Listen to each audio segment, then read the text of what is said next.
Hello, everyone. Welcome to the latest episode of the Arbury Road podcast. Here, speaking about some weekly news on a Monday night, as usual. I'm joined, as always, by Paco. Paco, how are you doing? Hey, everything good, everything good. I'm back in Italy for some days, so it's good to be at home. Lucky you. But yeah, everything good. Very good. We're also joined by Enric, an Arbury Road regular. Enric, how are you doing? Hi, yeah, I'm fine. Glad to be here with you. Yeah, special Monday night edition. Okay, so let's get right into it. Enric, you're here to talk to us about what's the main story of the week in Spain anyway. We had elections yesterday in Catalonia. Do you want to tell us a bit about what happened, what the outcome was, and what we should expect?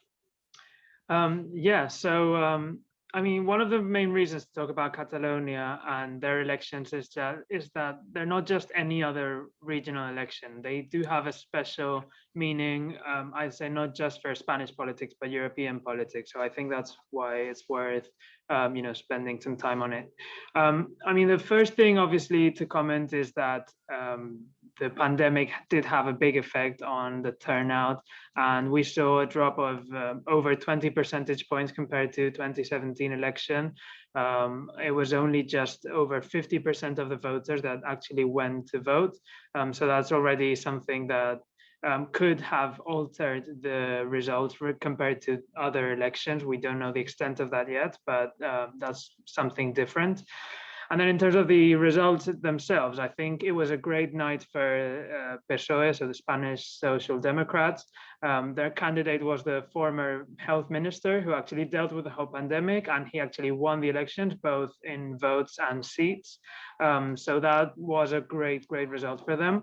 But on the other hand, it's very, very unlikely that he will reach the presidency because there is a majority of pro-independence parties, both again in seats, which had been the regular result for the last 2-3 elections, but also this time, for the first time in popular vote, they reached more than 50%, and that was something that had never happened before.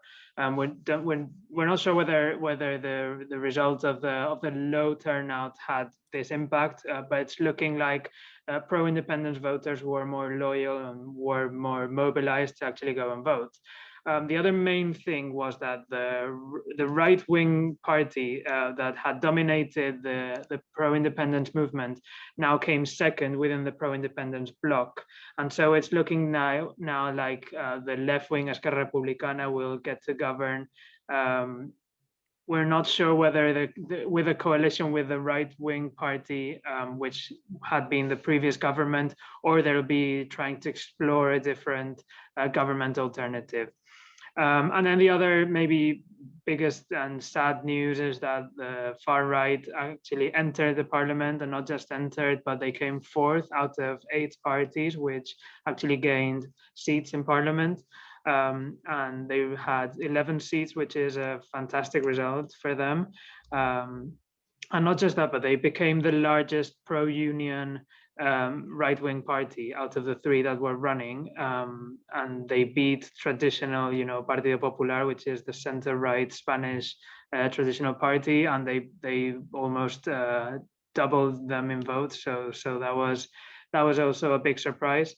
And then kind of in terms of government coalition forming, it is looking very likely that we're going to have another coalition government between all the independence parties. But there is a big majority on the left side. So if that doesn't result, which I think it's unlikely as of now, you could have alternative coalition with different transverse left-wing parties, or maybe try a minority government with external supports. We'll see how that works out. Can I build on this in the sense that, from a side, it's really interesting, for example, of course, for I would say a non-Spanish person who looks at this election, this fact, the fact that basically right and left wing are together on the front of independence, and sort of the independence question is more important than traditional positions on, politics and economics and all the rest. Mm-hmm. which brings me to a question. I'm from Venice, so northern Italy, and there is also here a really strong independent movement, which partially inspires to Catalonia and wants the independence from Italy, or at least a strong autonomy. So my question is, here in Italy, this is often considered as a right-wing movement, which wants the independence on the basis of the Venice region is really Veneto is really rich, and they always complained about paying taxes for the south. Southern Italy is more underdeveloped, or it was at least. Now it's developing, hopefully.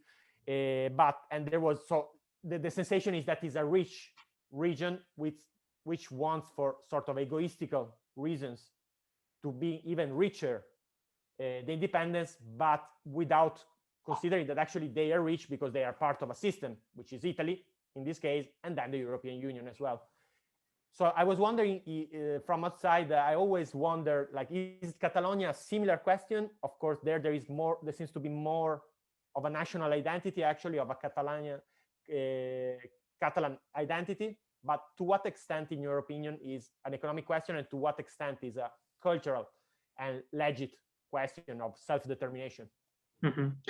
I mean, that's an interesting question. I guess there's no right or wrong answer, but if you look at the first part, so when you were saying, it's interesting how the left and right wing dynamics don't work anymore. I think that's a change that started with the whole independence process. So up until 2012, I'd say, you had coalitions that looked more on the right-left axes. So you had traditional kind of Catalan and Spanish right-wing parties agreeing on their main measures, and we also had two terms. So from 2003 to 2010, if I'm not mistaken, we had left-wing coalitions with three parties taking part of them. So that was kind of the traditional way in which governments were formed. But since 2012 and the whole independence process, then that completely shattered, and now we're looking at pro-independence or pro-union. So that's changed the whole dynamics. And then kind of that relates also to the second part of the question, I'd say. There's some traditional, I think in Catalonia, the traditional independence movement is more linked to the left. So it's more to do with there is an identity component, very clearly, but also there is a feeling that some of the social injustice problems will be better solved if they go by themselves. It looks more, I'd say, like the Scottish independence movement. So there is a strong argument for social justice. However, that's always been a minority, whereas kind of from 2012, the big change has been in the right wing. So traditional right wing Catalan parties were very pro-business, and in such context, they were always agreeing with the Spanish parties to find the best solutions for businesses. So always prioritizing economic policy and liberal policies above everything. But since 2012, they saw that discourse wasn't working anymore, and also the traditional Catalan right-wing party had many corruption cases. So kind of they broke their traditional party toy, and they moved to this new one that they created after the whole independence movement started, and now they're like the more radical version of independence, but they're moving more on that. I can see how people can refer to them as being those selfish people that you were talking about. So there's less of that element of solidarity with the other regions of Spain, or even with the other regions of the European Union, because I'm not sure how aware on social justice a government like this would be on a European scene if they were an independent country and it was led by these people on the right. So yeah, it's really complicated. Why 2012? Like, is like because of the economic crisis, or? It's a bit of everything, but when prior to 2012, the Catalans were negotiating a new, what we call in Spain, Statute of Autonomy. So it's the rules by which the autonomous regions in Spain get granted certain powers of self-ruling. So they were drafting a new a new document of such new law, and that reached a certain level of consensus. It was even approved by a popular referendum. However, the Spanish Constitutional Court outruled many of the important articles that gave them extra power. So that's when people said, that's when people basically said, okay, there's no room for us to expand our autonomy within this Spanish state. So they said, okay, the only way out is either completely breaking or staying with the status quo. So in 2012, I think that's when the sentence came out, when the Constitutional Court ruling came out, and so that's been a change for Catalan politics ever since. Okay, fascinating. It's always a fascinating topic talking about Catalonia. I read a survey recently, or a poll recently, that puts at the moment the majority actually of Catalans, well, who took part in this poll, want to remain part of Spain. Yeah, but always very close. It's about 47% to 44%, with the others undecided. So I think, as always, we'll be watching the space over the next couple of years. It's always a great. Yeah, in this case, I mean, it's too close to call, and that's the main argument for actually pro-referendum people to say, actually let people vote and let's decide this for once and forever. So yeah, we'll talk about this, I'm sure, in the near future. What about, like, now that the PSOE got a really strong result, could that be used perhaps to, because before there was, I think with Rajoy, a sort of total rejection towards, as you were saying, independentist or autonomist requests. But perhaps now with Pedro Sanchez, could there be an attitude more flexible from Spain, and so perhaps reach a sort of compromise? I mean, PSOE and the Social Democrats are more prone to dialogue than what the right wing has always represented. But I'm not sure that's good enough for the demands of the pro-independence parties. It was good enough in 2012, in maybe 14, 15, but it's been many years since that happened. So I don't think they'll take anything that doesn't imply having a referendum as such. It's also true that the right-wing independent movements are more radical in this sense, so they'll only take this, whereas the left-wing Esquerra Republicana, the ones that actually will reach presidency next time, are also more in favor of dialogue solutions instead of just a total fracture with the state. But as I say, the pressures from the streets are very, very strong, so I'm not sure they would take any solution that doesn't mean having a referendum. Okay, it's going to be interesting to see what kind of government gets formed up there, and that brings us nicely into our next topic, where Draghi has formed his selection of ministers in Italy. Paco. Yeah. Should we talk about that, because the man has made a big mistake? Yeah, but I mean, we commented last week that this Draghi government initially was presented as almost left-wing, but of course actually was a government of national solidarity, and actually bring back some really controversial, let's say, figure of the Italian politics. Of course, Berlusconi's Forza Italia is back. Silvio will never die. And with some really bad ministers. There is like Brunetta, who is a really famous minister, really controversial in past years for comments that also like racist slash really right-wing positions. Even worse, I would say, is Gelmini. Gelmini is another minister in Forza Italia, from Forza Italia, who was like became famous in Italy. Famous, how do you say, not famous, but like infamous. Yeah.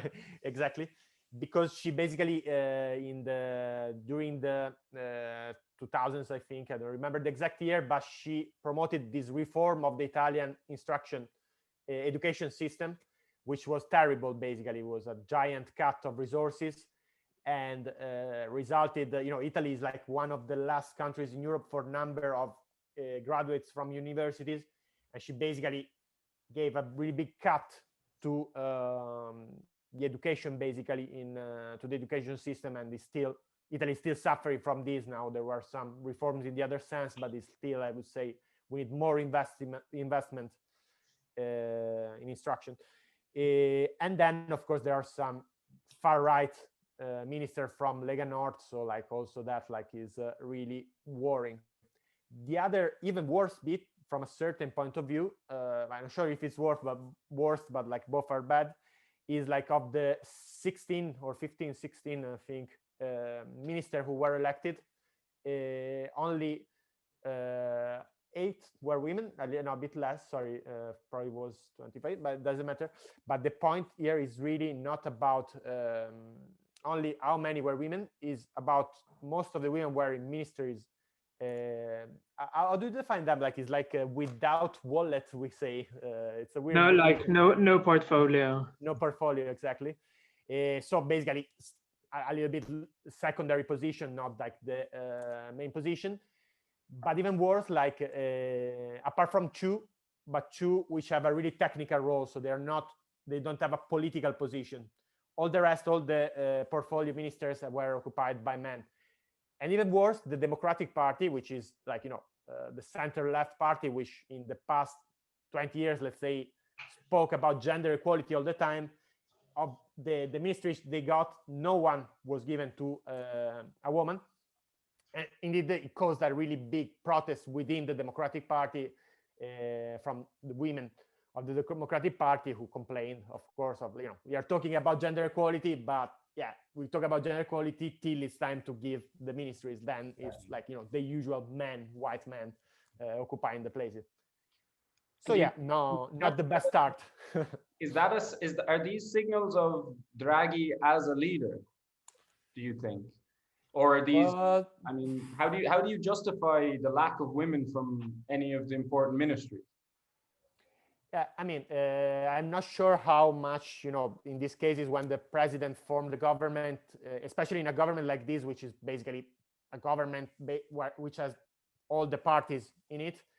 I think the parties are giving the name. So the prime minister usually, it's a sort of contractation, like where the parties say, we want this, and this, and the prime minister says, okay, among these names, I choose this or this one.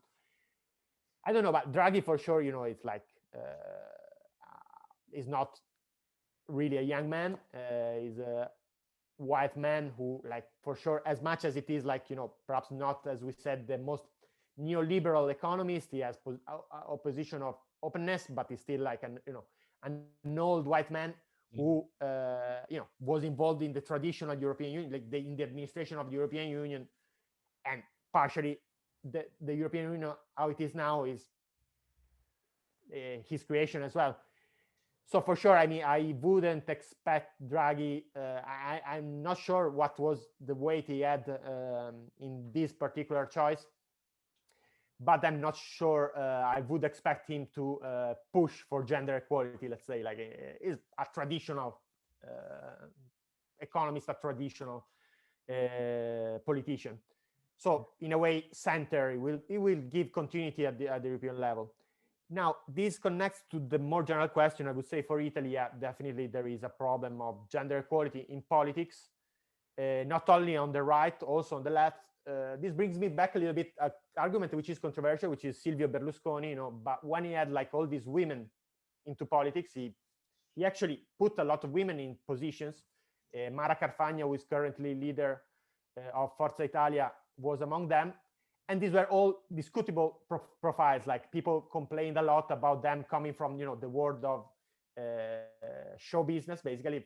They were often the world of Silvio. The world of Silvio, yeah. But you see, there is a problem where you're criticizing people for their curriculum, and that's fine. But it's really subtle, the limit where, the left is criticizing women just because they are perhaps, of good appearance, and perhaps coming from a different background from that one that you're experiencing. The line from that to becoming sexist is really subtle, fine. No? Yeah. And on the other side, in the left wing, there are really few women in even as at the national level who have a position of leadership. So I would say it is a problem that the Italian left has definitely a sort of chauvinism. To be fair, unconscious. To be fair, I mean, Italian politics never stops surprising us because you've had all sorts of experiences, anything ranging from like a technocratic government to, you know, five-star movement changing from a far right position to a social democrat coalition. Like, I mean, I from an outside perspective, like Italy is always a surprise, but I'm more interested to know, like, what do actually people think on these issues? Because now you've got this sort of, and you know, let me describe it maybe as a Frankenstein coalition with no programmatic coherence and no, I mean, no cohesion is possible within that government because every ministry is going to work independently. I'm guessing there's not going to be a common agenda on anything. I can't imagine. So what do people think about these experiences? Like, is it perceived more as a problem with, I don't know, the electoral system, or the actual inability of the politicians themselves and leaders themselves to reach stable majorities? Like, what's the popular perception on this? Yeah, at the moment, actually, you know, as often happens with the new government, the government has kind of sort of a big approval rate in the population, and of course, Draghi plays a role in this, like, because, you know, Draghi, we are not talking. In any case, with the critics, you can move to him. We are not talking about a person, like we're talking about a person who is like at the European level, really both charismatic and recognized. So like it's basically, it's a choice that was made in a moment where there was a pandemic, where the previous government was, in my opinion, wrongly put in crisis by Matteo Renzi, who, like, I think was the most negative actor in this phase of Italian politics. So in this moment, the perception is this government is what we need. Of course, it's like, as you said, is a Frankenstein coalition, like it's a sort of technical government. The reason why we have this government is based on Draghi's charisma from one side, and from the other by the impossibility to go to elections because you have the pandemic and you have a situation of emergency, and there is, you know, the recovery fund. You need to administrate the recovery fund, so you need a government to do that. More in general, definitely there is a problem, a long-standing problem in the Italian politics where, like, it's difficult to find cohesion. It's difficult to find, I would say, among the various parties. Like in the past 20 years, we have really little, you know, probably since Berlusconi perhaps was the last stable government, which lasted for a while, which had a clear political guidance. You know, I think this is connected with the economic crisis that the country, in any case, has suffered since 2008, a continuous crisis. So yeah, I would say the answer is a little bit. Of course, people are really, really tired. There is still hope for this government. Let's hope, despite all what we can say, let's hope that they do well, because we need Italy to go out from this period of crisis. Like, it was a problem for Italy, but for the entire European Union. As you said, like the five-star movement, like even more Salvini, are a serious threat for the entire European Union, not only for Italy. Yeah, I think in general at the moment, given the pandemic and the political situation in a lot of countries, there are going to be some risky governments coming into power this year, maybe also next year. It's a little bit scary to wonder what could, if the wrong people get in without there being a vote. It's going to be interesting to see how it develops. I'll certainly be looking at Italy. As Enric said, it's the closest thing we get to the entertainment of American politics over here, I guess. You know, in this moment, probably. Yeah. There is this sentence of a famous movie and book, Gattopardo, when they say, like, you know, everything needs to change so that everything remains the same. And that is a little bit Italy in the past 20 years, like a lot of changes, but in the end, like, it's a strange country. Yeah, definitely interesting. Very well put. Okay, it wouldn't be a Monday show without us talking about Hungary. Yeah. Unfortunately, again, Paco, you want to tell us what happened in Hungary over the last 7 days? Yeah, so two things really bad, and again, this escalation towards authoritarianism unfortunately doesn't seem to stop.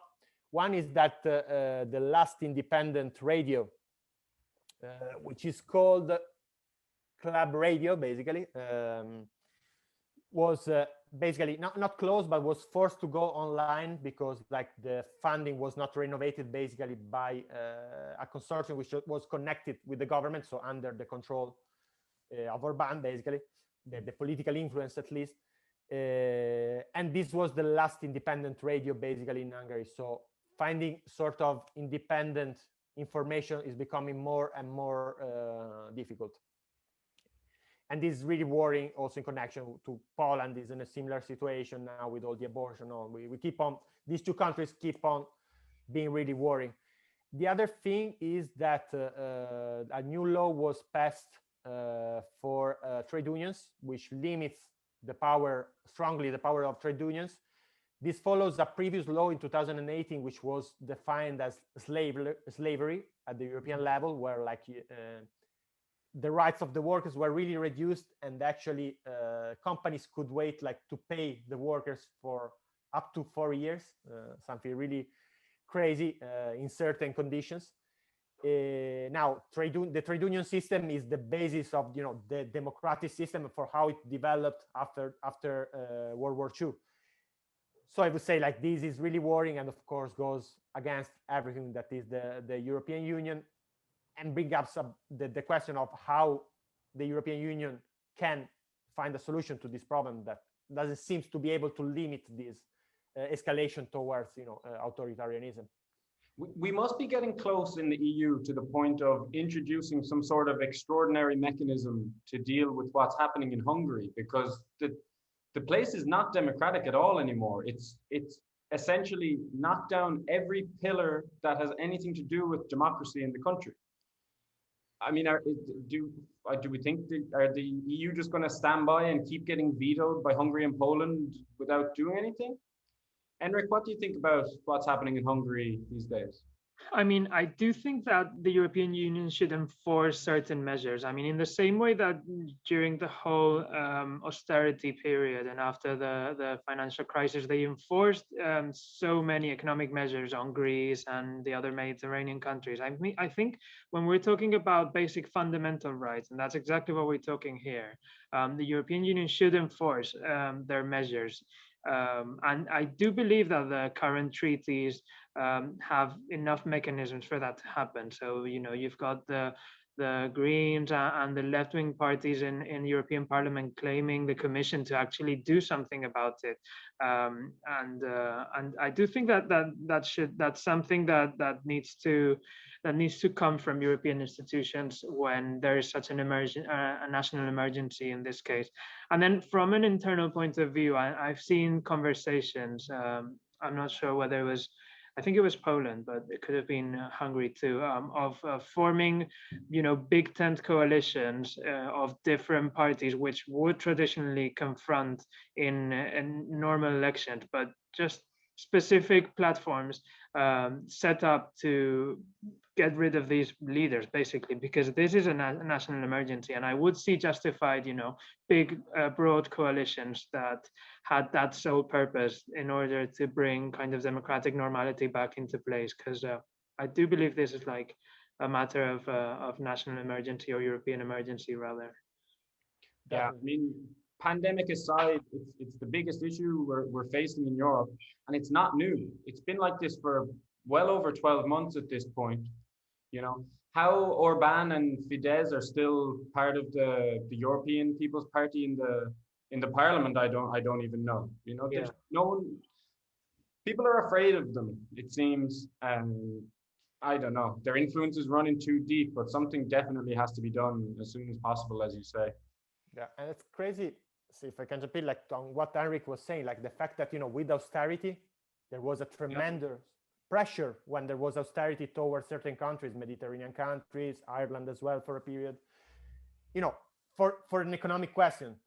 While here we are talking about, democracy, which is the pillar, the central pillar, the stone, I would say the cornerstone of the European Union, and it's almost the pressure is less than with the economic measures.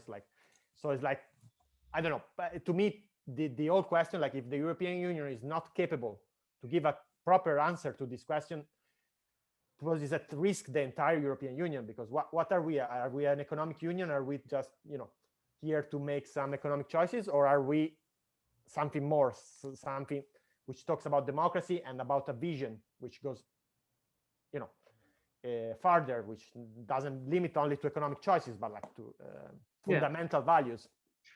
Like, what's going to have to happen for them to step in Hungary, you know?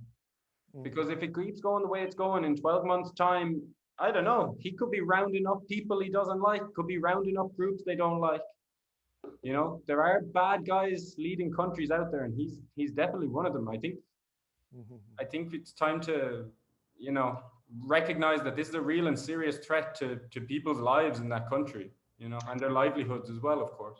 I mean, let's see how things evolve. I mean, we're under Portuguese presidency, if I'm not mistaken, for the European, not the European Council, sorry, the Council of the EU. So they should have the power at least to set the agenda on certain important items, and this could be on the agenda. I mean, this should be debated, and this should be something that countries don't look away from. They do need to position themselves. And as Paco was saying, I mean, the EU was created as an instrument to maintain peace, but then it evolved into an economic union, and then it evolved into something that created the concept of European citizenship. And so we need to be talking about that. We need to be talking about how social rights and fundamental rights, political rights, civil rights are all guaranteed across the union, and that's something we're not seeing these days. Yeah, absolutely. Right, speaking of the lack of rights, I think we'll just mention very briefly what's still happening in Myanmar, because I read in the news this afternoon that hundreds of thousands of people are still protesting. Their leader is still being locked up. The military coup is in full flight. They've taken over. And the new threats that are coming out are 20 years of imprisonment for people who are protesting. Now, let's be clear. So far, from everything I've seen, these are peaceful protests, okay? Imagine being threatened with 20 years of prison for peaceful protests, okay? It's an absolute disgrace how the international community are standing by and watching what's happening. Now, again, we referenced this last week. Myanmar is it's a specific case. It's a very, very delicate government. It always has been. It was a de facto government even before the coup. But I just wanted to mention the fact that it's disgraceful what's being threatened with peaceful protesters over there. Other news from last week, Paco, climate change. Good news or bad news? Let's have a guess. Yeah, bad news as usual. I would say no. Let's hope that soon we will be able to give better news. But yeah, well, there was, became really famous across the globe the images of the glacier in the Himalayan region, which melted, causing a lot of deaths. Do you remember? Like, was like, I don't remember the figures now. Yeah. And the scientists are saying that is actually only the beginning, that we need to expect more of this in the next years. This is just the start of problems in that region. But of course, like, we're talking of such a big glacier that will change at the global level, probably will have an impact at the global level. And in connection to this, always good news from the European Union. France was fined because they didn't respect some parameters of the Paris Agreement. The Paris Agreement are the agreement on climate, which, I mean, as Arbury Road, we had a discussion, in our opinion, are not sufficient. We should go even farther, but actually France is not respecting even those. The good, partially good news is that they were fined. They were symbolically fined, though, of €1 to pay at some associations, some NGOs like Greenpeace and other NGOs concerned with the climate. Now, I understand it's also a moment of pandemic, so perhaps a bigger fine is not the thing you can think about, but like €1, I mean, this thing is serious, guys. Like, is our future at stake. €1 is not what you would expect from an authority enforcing climate dispositions. It's absolute nonsense to find the whole thing. I understand what you're saying. It's not the time to be handing out big sums in terms of fines, but fining the French government €1 it's just insulting, really, to be honest. Anyway, I think we're going to leave it there. Thanks a million for joining me, Paco. A pleasure as always. Enric, thanks for joining us this afternoon. Thanks for inviting me. All right, so that wraps things up. We'll be back later in the week on Friday, where we'll be talking about abortion in Poland and the general restriction on women's rights in Poland. Okay, thanks guys, take care. As always, subscribe to our mailing list and Facebook channel, all the social channel. We have also Telegram now, so just join us and stay updated. Good man.